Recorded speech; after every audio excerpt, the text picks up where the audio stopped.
ada teori yang disebut dengan diatesis stres teori. Jadi teori ini mengatakan bahwa dipengaruhi oleh keturunan dan juga stresor dari lingkungan. Kalau ada penilaian adipura, itu sering ada drop-dropan, ada pembuangan. Tidak hanya sampah-sampah, tapi termasuk sampah masyarakat. Bagaimanapun yang namanya ODGJ itu ya manusia.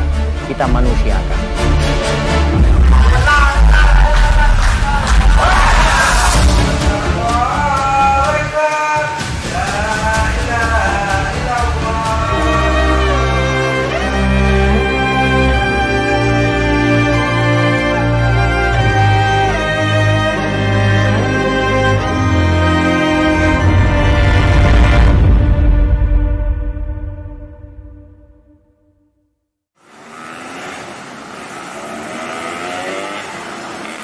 Di tengah kehidupan yang serba cepat, ada mereka yang terjebak dalam dunia berbeda.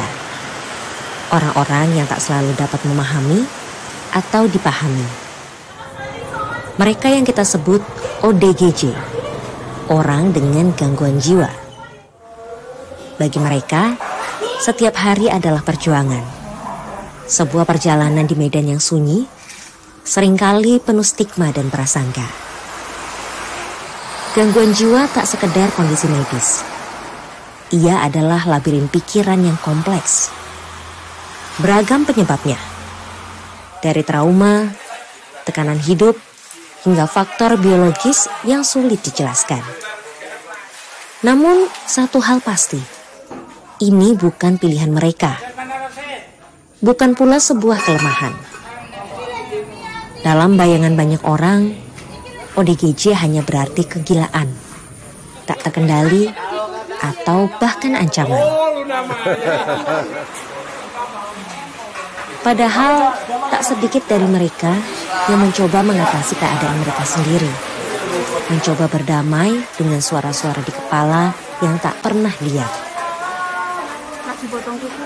Jadi sebenarnya manusia atau individu itu bisa dibagi ke dalam 3 golongan. Ada yang normal itu bisa berarti beraktivitas, berpikir seperti biasa, sehingga orang tidak menganggap dia itu aneh. Tapi bukan berarti orang normal itu bebas dari segala gangguan, ya tidak. Cuman orang lain itu bisa menerima dia dan dia tidak terganggu kualitas hidupnya. Nah, tadi normal, kemudian ada yang ODMK, orang dengan masalah kejiwaan. Nah, orang dengan masalah kejiwaan ini mengalami gangguan dalam perilaku atau berpikir atau emosi, tetapi pada saat dia memiliki persoalan. Nah, yang ketiga adalah ODGJ, orang dengan gangguan jiwa. Nah, orang dengan gangguan jiwa ini memiliki gangguan dalam berpikir, merasakan, dan juga berperilaku. Nah, ini orang-orang di sekitarnya akan menganggap dia kok diajak ngomong nggak nyambung gitu. Nah, ODGJ ini juga mengalami penurunan kualitas hidup sehingga dia tidak bisa lagi melakukan kegiatan seperti biasanya. Demikian. Nah, kalau ditanya faktor penyebabnya apa? Faktor penyebabnya banyak sekali, tetapi yang paling dominan adalah kondisi keturunan, genetik.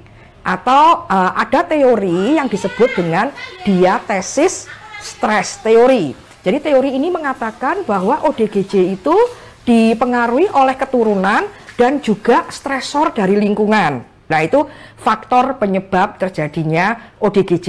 Jadi lingkungan dan juga yang paling penting genetik.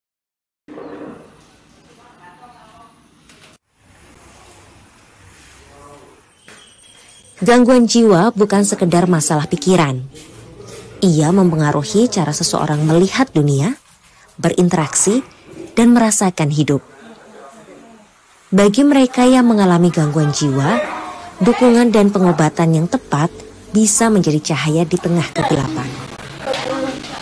Nah, ODGJ itu lawan katanya bukan sembuh. Kalau sembuh kan lawan katanya itu sakit. Gitu begitu ya, atau sakit lawan katanya sehat atau sembuh. Lah kalau gangguan ODGJ tidak ada lawan kata terus sembuh begitu. Yang bisa adalah ODGJ tadi kualitas hidupnya tidak terlalu menurun. Nah, caranya seperti apa? Banyak sekali prevensi dari keluarga. Kalau memang keluarga ada keturunan ODGJ, maka segera terapi ke psikiater maupun ke psikolog. Nah, kalau seseorang sudah mengalami ODGJ, jangan lupa harus ke psikiater. Kalau yang tadi saya penjelasannya ODMK itu bisa ke psikolog. Tapi kalau ODGJ itu baik kalau perpaduan antara psikiater dan psikolog. Itu harus, wajib itu. Baru nanti terapi-terapi yang lain. Yang pertama adalah psikiater dulu supaya ada obatnya. Baru nanti kalau ODGJ-nya sudah stabil karena diberi obat, maka psikolog masuk beri konseling. Dan jangan lupa, dukungan keluarga itu sangat memengaruhi. Dukungan keluarga itu bisa dukungan dari nasihat, bisa dukungan langsung misalnya. ODGJ harus minum obat, diingetin supaya nggak lupa. Kalau dibilang sembuh mungkin tidak bisa 100%, tapi nggak apa-apa. Tapi kualitas hidup tetap bisa baik. Dia bisa bekerja, sekolah, dan bergaul.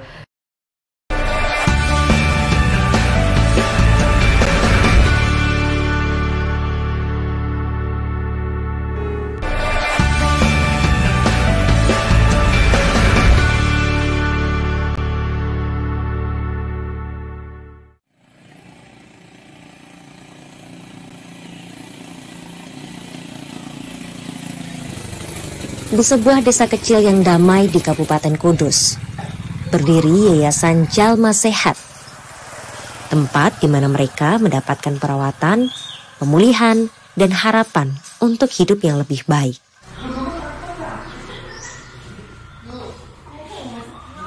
Berawal dari sebuah bangunan seadanya, Jalma Sehat kini telah menjadi tempat bagi lebih dari 130 ODGJ. Tempat ini tak sekedar panti, namun menjadi rumah bagi para jiwa yang terluka. Jalma Sehat berdiri pada bulan November 2014. Dimulai dengan niat sederhana untuk membantu mereka yang terlupakan. Pada awalnya, tempat ini hanya menampung 7 ODGJ. Namun, seiring berjalannya waktu, jumlah tersebut terus bertambah.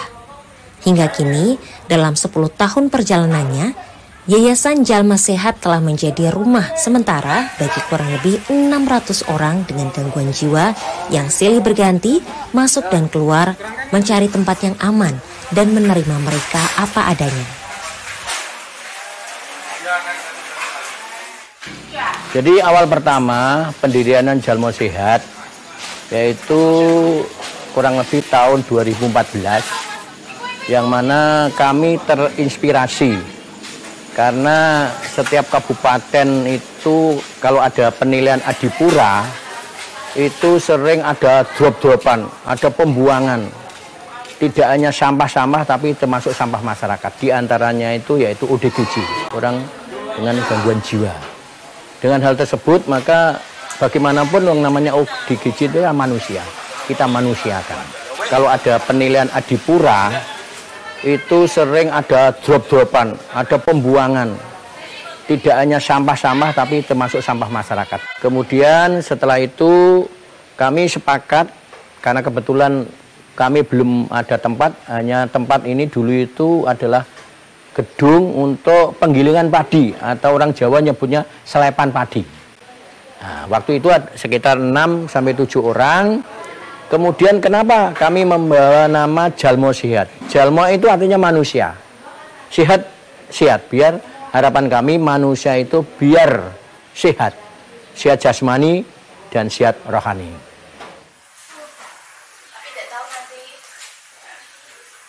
Di tengah bangunan seadanya, Jalma Sehat terus berusaha memberikan yang terbaik bagi para penghuninya.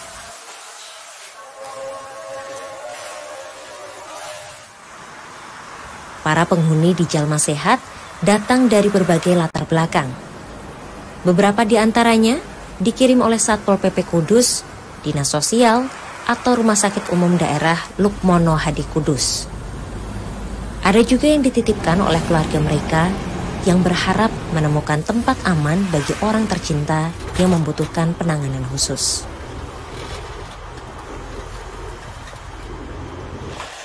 Terinspirasi itu karena pada waktu itu orang itu ibaratnya sampah, dibuang sana, dibuang sini. Karena kita punya rasa kemanusiaan, sehingga kasihan, itu toh manusia. Yang perlu kita bantu, kita bantu. Dan di sini itu tidak hanya yang punya keluarga, bahkan sebagian besar itu tidak punya keluarga, tidak diketuai keluarganya.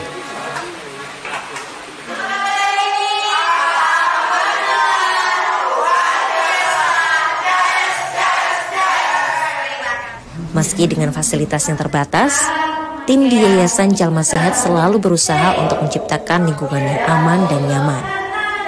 Mereka bekerja tanpa lelah, memberikan yang terbaik bagi setiap penghuni.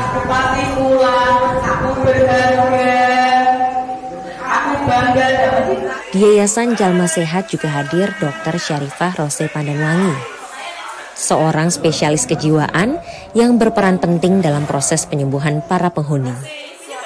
Dengan keahlian dan dedikasi, Dr. Syarifah memastikan setiap penghuni mendapatkan penanganan yang tepat, baik secara medis maupun psikologis.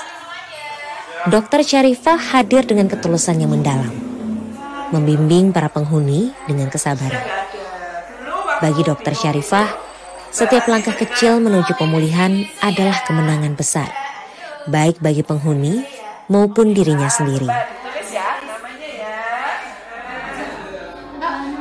Pada waktu itu ketika panti ini berdiri kan isinya gelandangan, ya gelandangan. Kemudian Pak Heru bertanya ke saya, ini merawat ODGJ gimana dokter gitu kan. Sehingga saya datang dan pada akhirnya saya merasa terpanggil ya, terpanggil. Mereka tidak punya keluarga, mereka dapat obat dari saya, sehingga mungkin saya harus memantau obat saya, memantau penyakitnya, sehingga mereka bisa sembuh dengan optimal seperti itu. Nah, kekhususan untuk psikiatri kan kita mengenal tiga pilar psikiatri, biologik ya yang harus diterapi dengan obat, lalu psikologik ya kita harus mengajari kemampuan adaptasinya, dan spiritual ya, spiritual itu bagaimana mereka punya harapan untuk kehidupannya. Nah, itu kan tidak bisa selesai ketika mereka datang ke rumah sakit, sehingga perlu tambahan waktu untuk bisa melaksanakan itu, sehingga saya memang meluangkan waktu sebulan sekali datang. Demikian juga untuk hal-hal tertentu, pihak panti menelpon saya untuk advis terhadap pasiennya, mungkin harus dirawat atau perlu konsul ke penyakit yang lain seperti itu. Dan mungkin untuk kasus-kasus yang sudah demikian buruk kita rawat beberapa tahun, bagus juga itu yang meskipun saya tahu prognosinya, saya terharu juga. Oh iya, kalau kita bersungguh-sungguh maka hasilnya akan bagus juga gitu. Yeah. 10 tahun telah berlalu sejak pertama kali Jalma Sehat berdiri. Namun perjalanan ini masih panjang. Dengan dukungan dari berbagai pihak, Yayasan Jalma Sehat berharap dapat terus memberikan harapan bagi para ODGJ dan menjadi tempat yang layak bagi mereka untuk kembali menemukan ketenangan.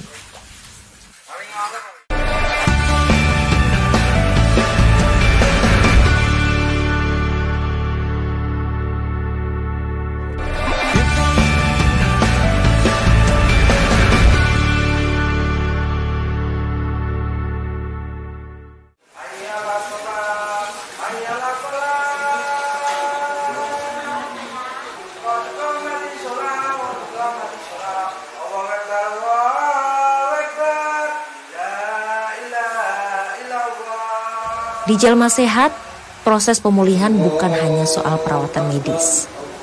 Di sini, metode penyembuhan juga mencakup pendekatan rohani dan pendekatan yang menyentuh hati.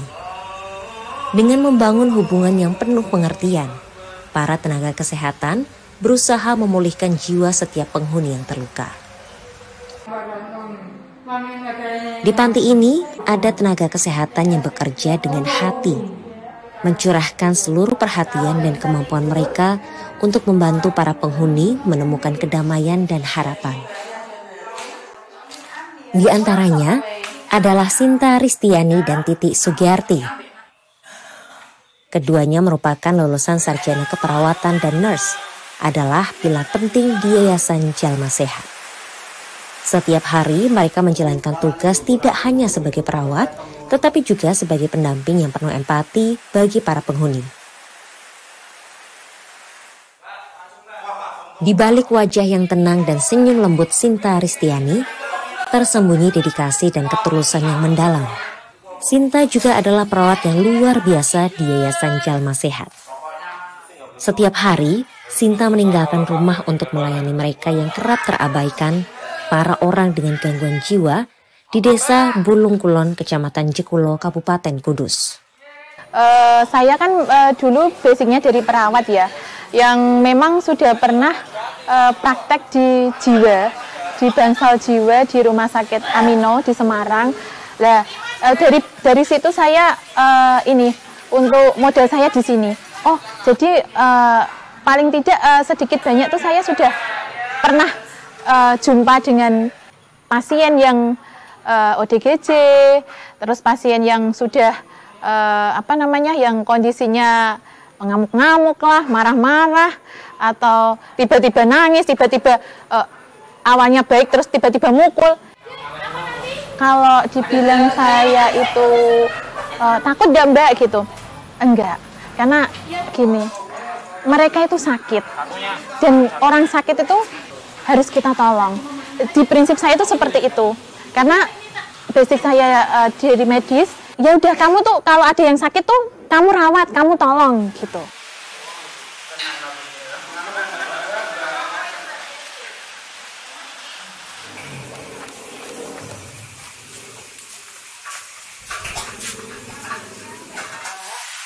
Di sisi lain ada Titi Sugiarti, yang juga seorang ibu satu anak yang tak pernah ragu untuk berkontribusi sebagai relawan.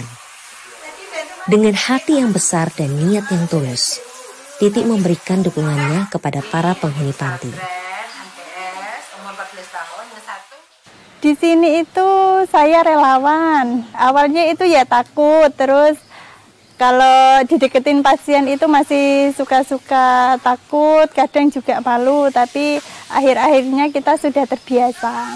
Pernah ada pasien perempuan, dia itu nggak mau masuk ruangan. Setelah itu saya bujuk, saya gandeng mau. Setelah sudah masuk ke ruangan, tangan saya itu nggak bisa dilepas, tapi malah saya ditekek seperti ini. Jadi terus saya sama pasiennya itu sampai jatuh berdua. Sampai ditangani 3 orang itu masih nggak kuat semua. Di Yayasan Jalma Sehat, perawat bagi orang dengan gangguan jiwa bukan hanya tugas individu, tetapi kerjasama yang erat antara tenaga kesehatan. Sinta, Titi, dan Dr. Syarifah bekerja sama dalam memberikan perawatan holistik yang tidak hanya berfokus pada kesehatan fisik, tetapi juga pada kesejahteraan mental dan emosional para penghuni. Di Yayasan Jalma Sehat, Sinta, Titi, dan Dr. Syarifah adalah sosok-sosok yang mengabdikan hidupnya untuk merawat dan mendukung mereka yang berjuang dengan gangguan jiwa.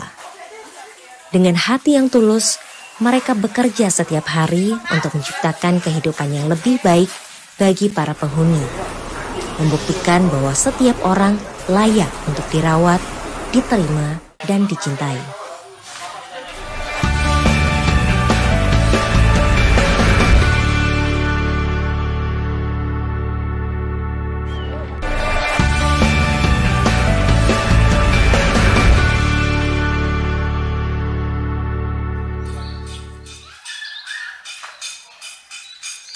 Di Yayasan Jalma Sehat, perjalanan menuju kesembuhan bukan hanya sekedar harapan, tetapi juga sebuah usaha nyata. Beberapa pasien yang dulunya terjebak dalam kesedihan, kini menunjukkan kemajuan yang menggembirakan. Mereka memiliki tekad yang kuat untuk sembuh dan kembali kepada keluarga mereka. Kini mereka siap untuk memasuki dunia kerja, memulai babak baru dalam hidup mereka. Ini loh Bu, ini kan udah paling dosa Bu. Apa mbak Ros itu nak onten lah Bu, nyuman mulai aku buat bas es. Uang ketiga ini ngaruh Bu, ala-ala baring Bu. Di panti ini pasien tidak hanya menerima perawatan medis, tetapi juga pelatihan keterampilan yang bertujuan untuk mempersiapkan mereka kembali ke masyarakat.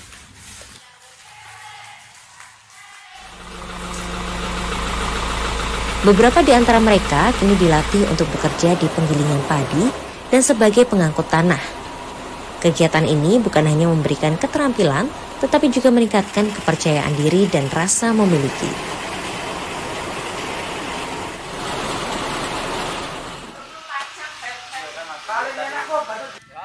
Saya di sini sudah 3 bulan Mas. Tugasnya Deva nyelep padi, paginya bersih-bersih, nyuci piring apa enggak gitu, nyuci apa? Nyapu gitu, nyapu halaman Jalma Sehat situ. Bu Sinta sama relawan Bu Roso itu penanganannya sangat baik Mas. Terus orangnya selalu sigap menolong pasiennya. Yang penting niatnya perawat, Bu Dokter kan tulus dari hati menolong para manusia yang kurang beruntung seperti saya. Ya saya berharap setiap sujudku ya Mas. Ya Allah ampuni segala dosa Deva ya Allah yang belum bisa membahagiakan orang tua. Moga-moga entah bulan ini atau lusa saya pulang kumpul-kumpul keluarga. Terus ngasuh ponakan gitu Mas. Bercanda lagi, bersanda gurau sama keluarga. Pengen Mas siapa Mas kalau enggak, kalau dulu kan cuma aku menangis Mas. Ibu maafin Deva ya Bu, nggak bisa membahagiakan Ibu. Dosanya Deva sudah banyak Bu, aku nggak mau jadi orang durhaka. Tolong Ibu, kesini ke Jalma Sehat Ibu, paman-pamanku. Di sini Deva sehat, aku gak pernah kabar Deva Ibu. Apalagi Deva udah kamu asuh seperti anakmu sendiri, Bu.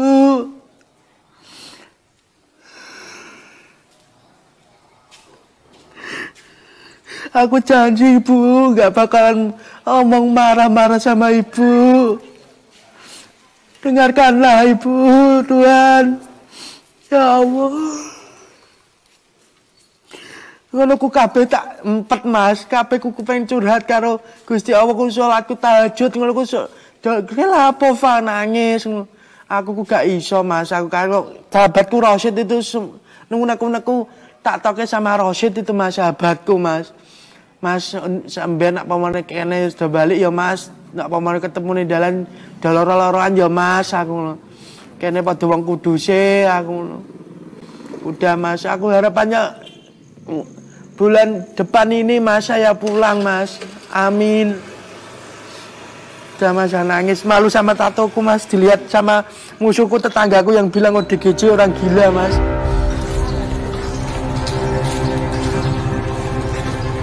Tenaga kesehatan dan relawan di Jalma Sehat berperan penting dalam proses pemulihan ini. Mereka memberikan dukungan yang diperlukan, membimbing para pasien untuk menghadapi tantangan dengan semangat dan keberanian. Dengan kasih sayang dan perhatian, mereka menciptakan lingkungan yang kondusif bagi para pasien untuk tumbuh dan berkembang.